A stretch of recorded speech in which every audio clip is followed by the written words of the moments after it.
Sir, એક ચોંકાવનારી ઘટના સામે આવી છે જેમાં રાજકોટની એક યુવતી જેને દિલ્હીના શખ્સે પોતાની જાળમાં ફસાવી હતી અને પછી વિભત્સ માંગણીઓ કરી હતી. આપણે ધરપકડ કરી છે, શું વિગત છે?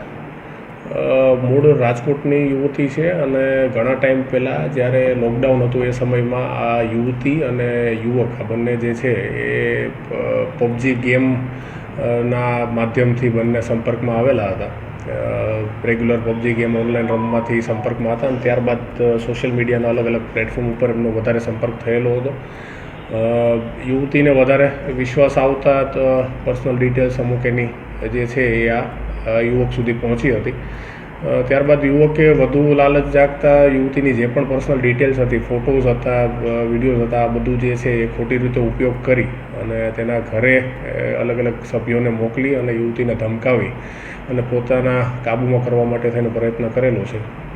આ બાબતે સાયબર ક્રાઇમમાં અગાઉ અરજી થયેલી હતી. યોગ્ય તપાસ બાદ જે પણ યુવક છે સચિન રાજેન્દ્ર પ્રસાદ યાદવ કરીને, જે દિલ્હીનો રહેવાસી છે, 31 વર્ષીય છે અને પોતે મજૂરી કામ કરે છે અને વધારે પડતા ખાલી સમયમાં આ પ્રકારે ગેમ રમી અને સોશિયલ મીડિયામાં અલગ અલગ પ્રકારની પ્રવૃત્તિઓ ઉપર જ વધારે પોતાનો સમય વિતાવતો હોય છે.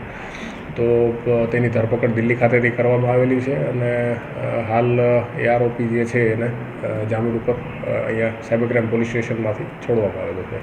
તો યુવતીને કયા કયા માધ્યમો દ્વારા તેની સાથે ફ્રેન્ડશિપ કરી હતી, કઈ રીતે ચેટ કરી હતી, ફેમિલી મેમ્બરમાં કોને વિભત્સ ફોટા મોકલ્યા હતા? યુવતીને શરૂઆતમાં પબજી ગેમ માધ્યમથી એની સાથે સંપર્ક થયેલો હતો. ત્યારબાદ ફેસબુક અને એ પછી ઇન્સ્ટાગ્રામ ઉપર એની સાથે જે યુવક છે એ કનેક્ટ થયેલો હતો અને યુવતીના પરિવારમાંથી યુવતીના જે કાકા જે છે એમને આ બધા વિભત્સ વિડીયો બનાવી અને ફોટોઝ બનાવી અને મોકલવામાં આવેલા હતા અને યુવતીને બ્લેકમેલ કરવાનો પ્રયત્ન જે છે આ યુવક તરફથી થતો હતો. કયા પ્રકારનું બ્લેકમેલિંગ સર હતું? કંઈ રૂપિયાનું હતું કે પછી માત્ર વિભત્સ માંગણીઓ થતી હતી યુવતીને પોતાના તાબામાં લેવા માટે અને પોતે યુવક જે રીતે કહે એ રીતે જ કરવા માટે થઈને યુવતી ઉપર દબાણ નાખવામાં આવતું હતું.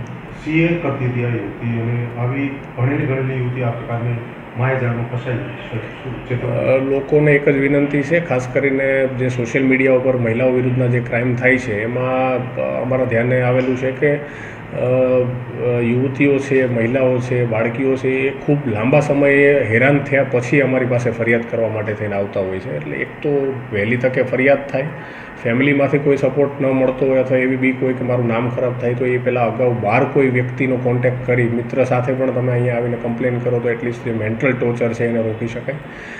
બીજું, જે વ્યક્તિને તમે રૂબરૂ મળેલા નથી, ઓળખાણ નથી, વધુ એના વિશે જાણતા નથી, એનું બેકગ્રાઉન્ડ વધુ ખ્યાલ નથી અને માત્ર ચેટિંગના મારફતથી તમે એને ઓળખો છો, તો એવા વ્યક્તિઓ સાથે કોઈ પણ પ્રકારની પર્સનલ ડિટેલ શેર કરવી તો એ મને લાગે છે ક્યાંક ને ક્યાંક બહુ ડેન્જરસ વસ્તુ છે ને એનો કોઈ પણ રીતે તમારા ડેટાનો ઉપયોગ થઈ શકે છે. તો ખરેખર સાવચેતી રાખવાની જરૂર છે.